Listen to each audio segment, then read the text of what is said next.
Alright, Highland Hill Farm, we grow a lot of different types of trees.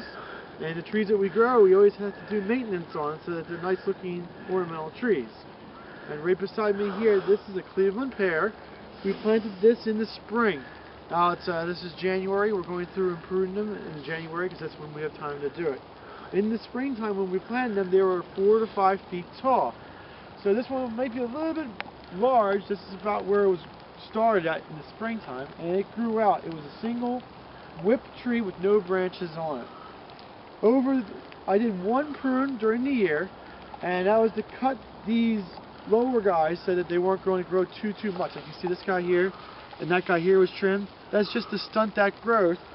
But I leave this on during the growing season because it funnels more growth and more trunk, or builds more caliber on the trunk onto the tree. There's a little trick that we have in getting the trunks more stronger and sturdier.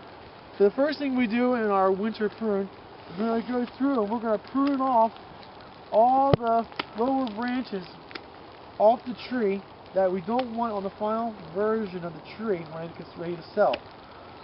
And I always like using these Felcos. This is an old model. It's a bypass pruner, and then the blade side should always be facing towards the tree that you're going to keep. That's like the number one thing you have to do.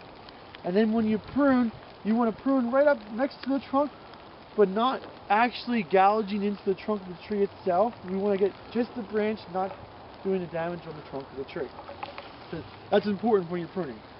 Next thing is to do is you go through and you identify the central leader on the tree. And this one's fairly easy. I'm going to pick probably this guy here because I like him better.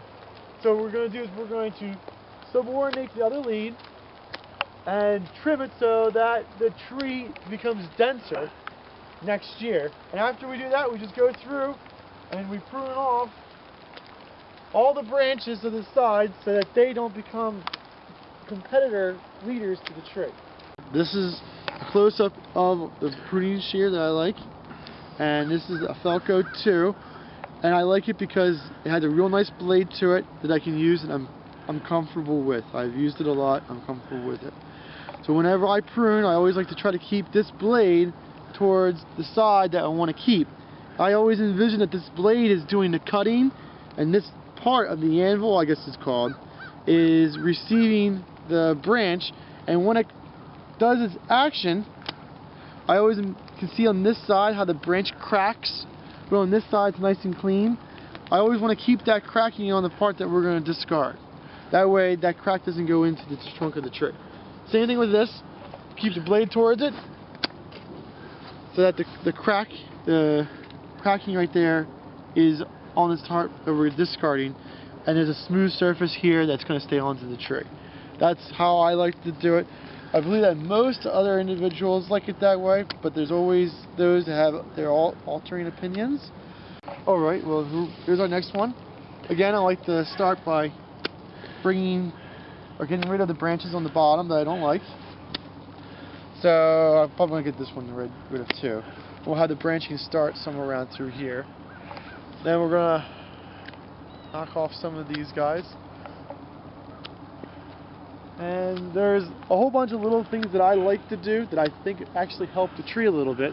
For example, you can see each one of these buds, I like to try to cut it so that the bud for next year is going to grow out away from whatever I'm trying to grow into. So if there's like a hole or an empty spot in a tree, I always try to cut it so that the new buds grow in that way, and that the buds that I'm taking off are going to be growing the other way. I hope that makes sense. But anyway, just go up here, we're going to tip this. And I also like to put everything on angles on the tree itself too, so that when the raindrops hit it, the water falls off. Imagine if you would cut this flush and the rain would drop on it and it would accumulate at that spot where I cut it at.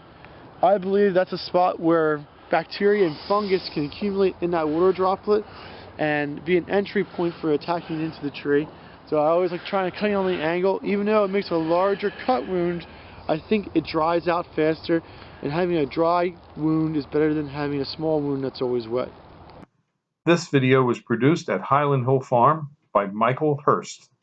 If you have any questions for Mike, you can call him at 267-446-2376.